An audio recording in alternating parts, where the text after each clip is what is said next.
네, 탐방보고서 시간입니다. 앞서 예고해드린 대로 오늘 이 시간은요, 내년도 중국 경제를 미리 좀 들여다보려고 합니다. 용인대학교 박승찬 교수님 모셨습니다. 안녕하세요. 반갑습니다. 네, 어서 오세요. 자, 먼저 코로나 얘기를 안 할 수가 없습니다. 중국이 이제 바이러스 진원지임에도 불구하고 지금은 좀 잠잠한 것 같아요. 오히려 다른 미국이나 유럽보다 상황이 어떤가요? 원래부터 계속 중국만 V자 반등을 하고 계속 좀 좋았죠. 근데 최근에는 좀 더 안 좋죠. 그래서 일부 지역 동북 삼성이라는 흑룡강성이라든지 그다음에 길림성 이런 부분으로 확산이 됐는데 근데 일단 우리가 중국식 그러니까 사회주의식 도시봉쇄 이게 전수검사가 하다 보니까 그러니까 한 2명이라도 전수검사를 다 해버리니까 통제가 좀 확실하게 되는 거죠. 그리고 최근에 요즘 베이징 같은 경우도 한국분이 이제 한국에서 무증상으로 했다 중국에 들어갔는데 그게 이제 양성 반응이 받아가지고 지금 베이징에 있는 우리도 한인이 많이 몰려 살고 있는 왕징이라는 동네가 있거든요. 거기에 전부 다 전수 검사한다고 그러다 보니까 아무래도 이제 중국에서는 확실히 이렇게 컨트롤 잘하고 있고 그러다 보니까 회복 속도가 빨리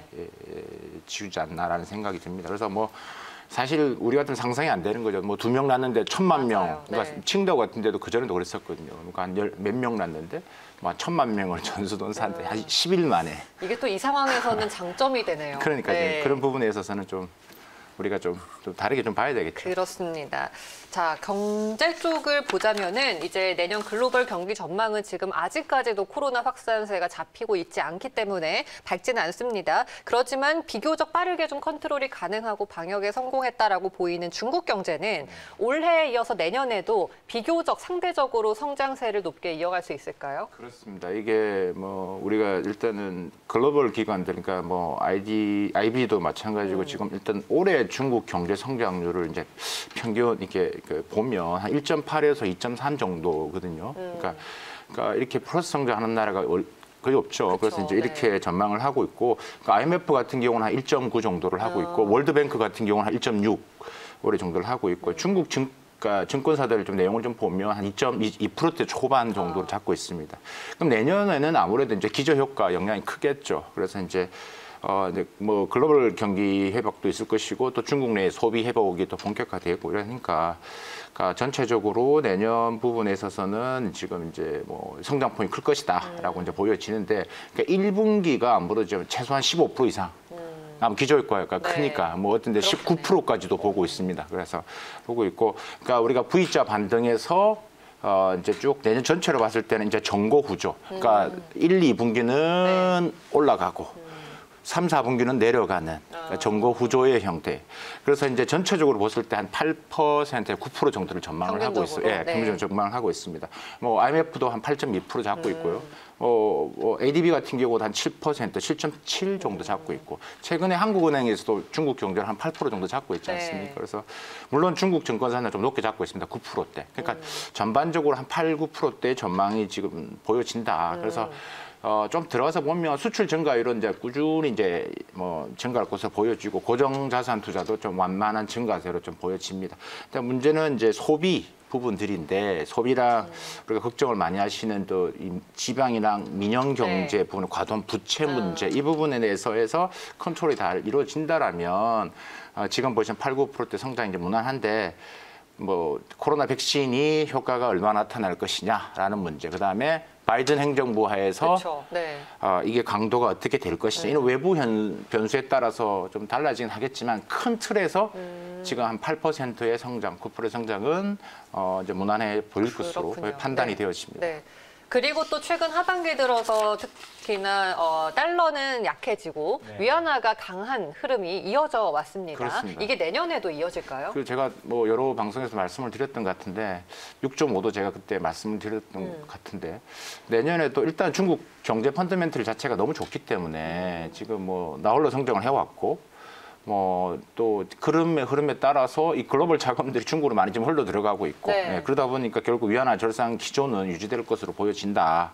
그러니까 상반기까지 저는 이제 강세로 보고 있습니다. 1분기는 6.5까지 보고 있고요. 2분기는 6.3까지도 좀 보고 있는 거고 일단은 이 중국이 기축 통화를 계속 하려 위안화 국제화 노력, 그다음에 내수 진작을 해야 되기 때문에 인민은행이 그러니까 위안화 절상에 대한 부분들을 이제 실제 흐름을 이제 수용하는 분위기, 그러니까 강세를 이제 좀 수용하는 분위기로 이제 하는 게 가장 큰 원인으로 작용할 것 같고요.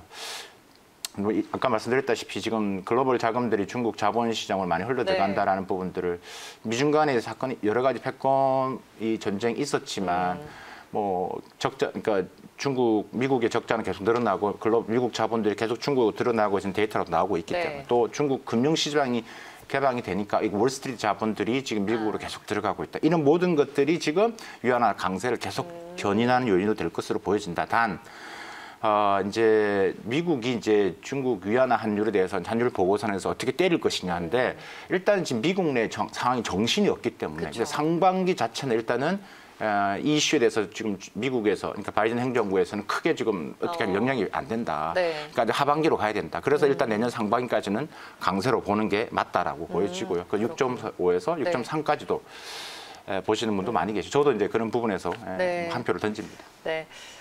미중 관계가 이제 새로워지면서 좀 하나의 외생 변수가 될 것이라고 말씀을 해주셨는데 민주당의 바이든 후보의 당선으로 이제 재조명이 되고 있습니다. 이게 트럼프 행정부 때와 비교해서 어떤 변화가 있을지 혹은 뭐 예상되는 리스크가 있을까요?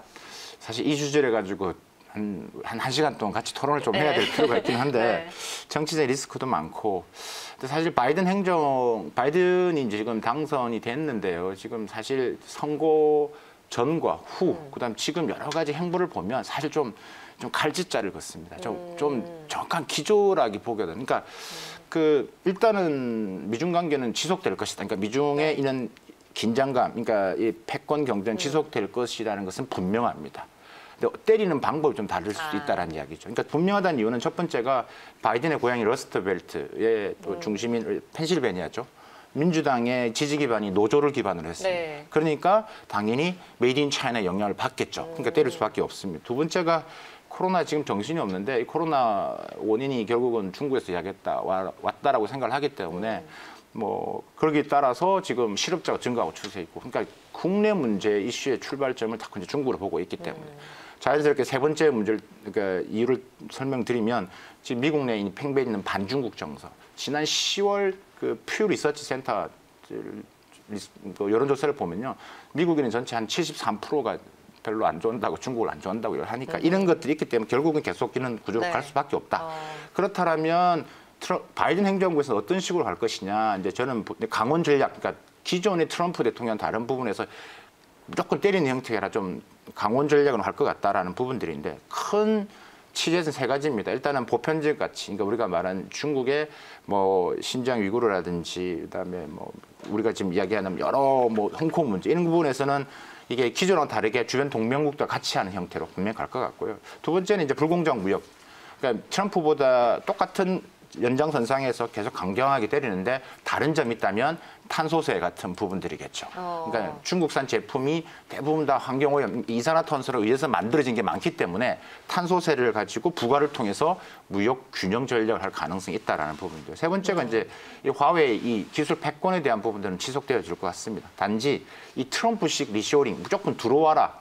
왜 미국 기업들 중국 들어와라 이런 형태로서는 안 된다라는 것들이 좀 있기 때문에 미국 내 전반적인 ICT 클러스터를 좀 이렇게 형태계를 만드는 형태로 좀 바뀌지 않을까라는 뭐 간단하게 이렇게 정리할 수 있을 것 같습니다. 네네. 이렇게 미국의 수장이 변화가 되면서 바뀌면서 또 미중 간의 관계가 하나의 변수가 되고 있고요. 우리가 지금 그러면은 경제 쪽으로 좀 넘어가 볼게요. 유독 이제 중국 증시, 신흥국 증시에 관심을 가지시는 분들이 많습니다. 거기에 투자의 매력도가 더 올라가고 있는데 향후 교수님이 보시기에 유망한 분야나 섹터가 중요하죠. 있다면. 네. 일단 키워드 하나를 잡으셔야 됩니다. 일단은 지금 내년부터 중국 정부가 이야기하고 있는 게 뭐예요? 수요 측 개혁입니다. 수요 측 개혁이라는 말이 우리가 여러분들이 많이 들어보셨던 공급 측 개혁이라는 말씀을 많이 들어보셨을 겁니다. 수요 측 개혁이라는 게 결국은 이제 우리가 많이 이야기했던 중국의 쌍순환과의 쌍순환 이야기 많이 들어보셨을 겁니다. 그러니까 내수 시장을 기본으로 해서 수출을 그러니까 이 내수가 국내 순환이고 수출을 하는 것을 국제 순환. 그러니까 국내와 국제 순환을 하는 쌍순환의 개념. 이거 이제 맥을 같이 하는 건데요. 이 분야에서 이제 좀 들여다보면 좀 섹터를 좀 설명을 드리려고 해요, 저는. 그래서 이제 저는 기본적으로 중국의 지금 증권사들, IB들이 내년 지금 투자하는 부분에서 이야기하는 게 크게 3대 종목이 있습니다. 첫 번째가 이제 음식료, 그러니까 계속 우리가 마오타이나 우량의 부분들은 계속 갈 것이다. 이건 제 이야기가 아니라 중국 내에서 증권사들이 그렇게 잡고 있는 겁니다. 두 번째가 이제 반독점법이 심해됨으로써 핀테크 산업을 이제 규제함으로써 이제 은행 주가, 은행 주식이 올라갈 것이다. 그 다음에 농업인데 저는 이 부분에서 좀 줄여서 그러니까 제가 좀 만든 용어가 있는데 그건 농반 전차. 그게 뭐예요?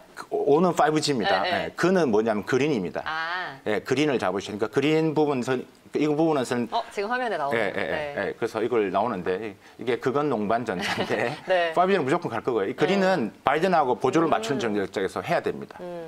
왜냐하면 바이든 행정부가 이야기하는 게 환경이기 때문에 네. 건강 바이오는 우리가 말할 것도 없을 것 같고요. 그게 건강이죠. 농업 분야가 분명합니다. 그러니까 농업은 앞에서 말씀드렸다시피 중국에 있는 지금 아까 증권사들, IB들도 다 지금 이야기를 하고 있는 분야고요.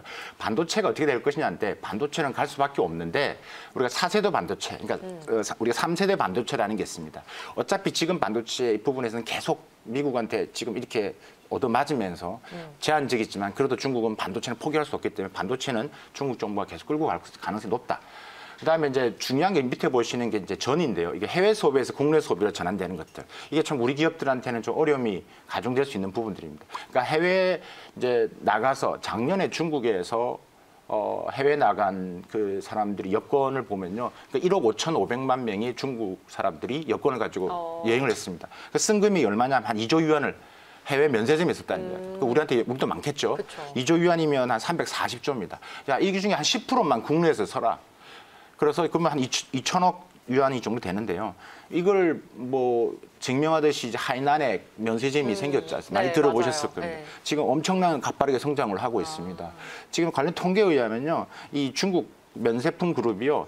작년까지면 세계 4위였는데 올해 상반기에 의하면 세계 1등으로 올랐습니다. 그래요? 예. 그러니까 결국은 그러니까 세계 브랜드들, 그러니까 한국 화장품이든 뭐 부분들 국내에 다 사게 해줄 테니까 나가지 말고 국내에 사라는 이야기입니다. 그러니까 이런 부분에서 우리가 해외 소비를 국내 소비를 전환하는 네. 관련된 품목들 보셔야 될 것 같고요. 차세대 부분들 여기에다 전기차라든지 스마트카가 다 포함이 된다.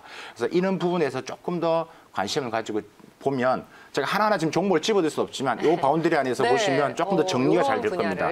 보시면 좋을 것 같고 그럼 저희가 마지막으로 이제 최근에 중국이 중앙업무경제회의에서 핵심 계획을 내놓았는데 여기서도 어떤 키워드를 투자 관점에서 찾아볼 수 있을 것 같습니다. 좀 간략하게 정리를 해주시죠. 네, 그게 앞에서 설명드렸던 내용하고 다 연장선상입니다. 그러니까 지금 지난 16일, 18일까지 중앙경제공작회의에서 내년도 8대 핵심 산업, 그러니까 주요 핵심 업무를 이야기했습니다. 그게 이제 8가지인데요. 그게 8가지가 이제 제가 아까 짚어드렸던 섹터에 다 지금 녹아내려 있다라고 보시면 될 것 같고요. 뭐 기본 전략기술 강화, 그러니까 전략기술 강화도 이제 중국이 다음 버전, 그러니까 어차피 지금 미국과 부딪히는 분야, 지금 나오고 있죠. 네. 부딪히는 분야가 아니라 차세대, 그러니까 3세대 반도체를 말씀을 드리는 거고요. 두 번째가 산업 공급망, 그러니까 기술 자립하겠다는 거. 제가 아까 5G, 모든 부분에서의 5G가 기본이기 때문에 그래서 아까 5를 제가 설명을 드렸던 부분들이고 내수 확대, 소비 내수 확대인데 내수 확대가 아까 말씀드렸던 해외 소비를 국내 소비로 돌리는 네. 이 내용이 바로 거기에 들어가 있다. 다음 네 번째가 전면적 해방. 이게 이제 중국이 이제 RCEP 가입하고 떠나서 CPTPP 얘기도 말씀드렸고 중국과 EU 협정도 중국이 계속 지금 들어가려고 합니다. 네. 계속해서 들어가겠다. 금융시장 개방하겠다. 이 내용도 지금 보시는 네 번째 개혁 개방의 전면 추진으로 보시면 될 것 같고 다섯 번째 종자 경작지 좀 의아해했을 텐데 식량 안보입니다. 그러니까 결국은 중국이 식량 문제도 매우 지금 어렵기 때문에 네. 이 식량 안보가 다섯 번째 이슈로 들어가 있죠. 여섯 번째가 우리가 알리바바 이슈 많이 네, 보셨던 네. 지금 반독점, 그러니까 플랫폼 기업이 됐던 부분들. 그렇기 때문에 지금 은행주가 지금 당연히 반대적으로 올라갈 수밖에 없다라는 부동산 부분, 복지형 임대라든지 공공주택, 장기 임대주택 하겠다라는 부분들, 이렇게 잡겠다라는 부분들인데 네. 마지막에 이제 탄소 배출이죠. 바이든 행정부와의 시각을 맞추는 그래서 뭐 2035년도 내연기관차 생산 안 하겠다고 지금 발표했지 않습니까? 그다음 2060년대 네. 탄소 중립 우리가 2050년도니까 그러니까 이는 전반적인 핵심 업무가 딱 보인다. 바꿔 말해서 중국의 돈이 이쪽으로 흘러 들어간다는 그렇군요. 이야기입니다. 네. 그럼 기업들이 여기서 맞춰서 중국 국영이든 민영인 부분들이 이렇게 흘러간다라고 이해하시면 되고 네. 거기에 맞는 섹터 분야를 좀 찾아서 보시는 게 알겠습니다. 해안이고 지혜일 네. 것 같습니다. 알겠습니다. 내년도 이제 전 세계에서 가장 고성장이 기대되고 있는 중국 시장에 대해서 자세하게 투자 포인트들을 좀 힌트를 얻어봤습니다. 오늘 박승찬 교수님 말씀 여기까지 듣도록 하겠습니다. 고맙습니다. 감사합니다.